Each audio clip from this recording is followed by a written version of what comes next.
Shalom, selamat jumpa lagi kita di jaringan GKI Juwana. Renungan kali ini berjudul SMS supir taksi. Memang kalau kita naik taksi di kota besar, misalnya Jakarta atau Semarang atau di kota-kota lainnya, hampir tidak pernah kita harus setting dengan supir taksinya. Kita tinggal naik, kemudian dipasang aktinya, terus sampai tujuan kita bayar dan selesai sudah. Saya mau cerita bahwa saya pernah mengalami menerima SMS dari supir taksi, dan SMS itu sungguh mengubah persepsi saya tentang sukuan di Indonesia. Kejadian ini saya alami kira-kira 12 tahun yang lalu. Saya ingin memberikan cerita tentang lingkungan saya dulu. Saya adalah kelahiran Jawa, boleh dikatakan sebagai suku Jawa, keturunan Tionghoa. Saya hidup di Pantura dan memang sebagai orang zaman old saya jarang keluar kota. Dan kemudian setelah dewasa saya kerja di Jakarta. Suatu kali saya mendapat tugas dari kantor untuk ketemu pelanggan di Payakumbuh, Sumatera Barat. Kalau kita mau ke Payakumbuh, kita harus terbang dari Jakarta ke Padang, kemudian dari Padang ke Bukit Tinggi dengan menggunakan kendaraan darat. Dari Bukit Tinggi, kemudian dengan jalan darat lagi ke Payakumbuh. Bukit Tinggi memang indah sekali sesungguhnya. Dan daerah Sumatera Barat memang indah alamnya. Perjalanan dari Padang ke Bukit Tinggi 2 jam tidak melelahkan, karena betul-betul alamnya elok sekali. Di Bukit Tinggi menjelang sore saya sempat jalan-jalan di pertokoan di sana, dan setelah lelah saya kembali ke hotel dengan naik taksi. Karena sopir taksi itu tahu saya dari luar kota, dia memberikan nomor HP-nya kepada saya. Barangkali saya besok-besok memerlukan taksi bisa mengontak dia. Sampai di sini kejadian baik-baik saja, lancar-lancar saja. Tetapi malam hari jam 2 malam, mendadak istri saya itu telepon. Ayah saya di Jawa Tengah meninggal dunia. Tentu saja dalam keadaan bingung, saya berusaha bagaimana saya bisa kembali secepatnya ke Jawa Tengah. Pagi-pagi sekali saya berusaha kontak front office dari hotel. Saya menanyakan kemungkinan adanya taksi yang bisa mengantar saya ke bandara di Padang. Tetapi hotel mengatakan paling cepat taksi bisa dipesan jam 8. Itu pun prosesnya memakan waktu. Saya teringat kemarin itu kan supir taksinya memberi nomor HP pada saya. Maka saya kontak dia. Si Pak supir taksi menyatakan bersedia minta waktu setengah jam untuk bersiap-siap dan menuju hotel. Kemudian jam 7 saya sudah dalam taksi menuju ke lapangan udara Padang. Di dalam taksi kemudian kita biasalah basa-basi ngobrol-ngobrol dengan sopir taksi. Pak sopir taksi itu agak heran kenapa saya kemarin sore baru tiba kok sekarang mendadak harus balik ke Jakarta lagi. Saya ceritakan pada Pak sopir taksi tentang kedukaan yang saya alami, sehingga saya tanpa berpikir lagi saya berusaha ke airport dan berusaha mengejar pesawat ke Jakarta seawal mungkin, yang mungkin bukan dapat jam 9 tapi dapat di jadwal pesawat yang berikutnya. Kemudian Pak sopir berkomentar yang menurut saya tidak masuk akal. Dia mengatakan, semoga masih bisa mengejar pesawat jam 9 ya Pak. Saya hanya tersenyum pahit dan tidak tahu mesti menjawab apa. Saat itu sudah jam 8.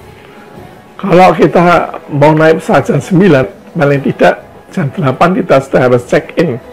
Sementara kami masih di tengah perjalanan antara Bukit Tinggi ke Padang. Sesampainya di airport, di Bandara Padang, saya ke loket, kemudian mengatakan kepada petugas loket saya ingin dapat pesawat ke Jakarta seawal mungkin, mengganti penerbangan yang mestinya terjadwal buat besoknya diganti hari ini dan seawal mungkin. Waktu itu sudah 8:30. Tidak saya duga, tugas konter mengatakan pesawat jam 9 ke Jakarta masih belum berangkat. Dan saya masih boleh ikut pesawat tersebut. Astaga, saya pikir doa Pak sopir taksi buat saya rupanya dikabulkan oleh Tuhan. Yang tadinya bahkan saya meragukan harapannya itu. Kemudian saya menelpon istri saya dari airport Padang tadi, meminta dia siang-siang supaya ke airport Soekarno-Hatta, Jakarta, dan kita akan bersama ke Semarang. Tak lama kemudian pesawat berangkat ke Jakarta, dan kami semua melanjutkan perjalanan ke Semarang. Sampai di Semarang, saya buka HP saya. Apa yang terjadi? Saya terima SMS dari Pak sopir taksi tadi. Pak, semoga perjalanan lancar dan aman selama sampai di tujuan. Tentu saya SMS ini cukup mengagetkan saya, begitu perhatiannya Pak sopir taksi ini. Saya jawab bahwa perjalanan saya mesti harus lewat jalan darat 3 jam lagi. Kemudian ketika sudah sampai di kampung saya, ketemu keluarga, ketika ada kesempatan saya buka SMS lagi. Ternyata Pak sopir taksi itu masih SMS saya lagi. Semoga sudah tiba di tujuan dengan selamat. Salam buat keluarga.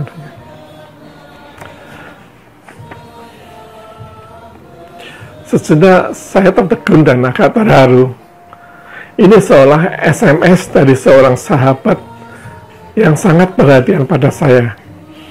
Padahal SMS ini dari sopir taksi yang bahkan namanya pun saya tidak ingat. Dan kemarin saya was-was ada dia, jaga jarak. Saya tidak mengenal dia. Tapi dia menunjukkan persahabatannya itu. Saya yakin Bapak Ibu belum pernah menerima SMS dari seorang sopir taksi ketika Bapak Ibu selesai menaiki taksinya. Pak sopir taksi itu masih perhatian pada kita. Kejadian ini seolah Tuhan telah mengirimkan utusannya untuk mengubah persepsi saya yang was-was tentang SARA, tentang kesukuan. Tuhan ingin mengatakan, suku manapun itu baik adanya. Kalau ada yang berselisih antara kita atau antar suku, itu bukan karena sukunya, tetapi hanya individu saja. Atau bahkan mungkin rasa was-was itu hanya persepsi kita, bukan hal yang sesungguhnya. Dalam hal ini sebagai penutup renungan kita, saya jadi teringat teman-teman yang sealumni dengan saya, sobat-sobat saya, dan juga teman-teman saya yang dari Papua, Kalimantan, Sukabumi, Padang, Medan. Kita pernah bersuka ria, bercanda bersama dalam kehidupan kampus maupun kehidupan kos. Dan kita akan tetap bersama dalam negara kesatuan Republik Indonesia. Kita sudah membangun negara kesatuan Republik Indonesia paling tidak sudah 75 tahun. Dan selanjutnya kita juga akan menyejahterakan bangsa Indonesia yang memang sangat plural ini, terjadi dari banyak suku. Bhinneka Tunggal Ika. Bersatulah untuk kesejahteraan bangsa kita. Amin.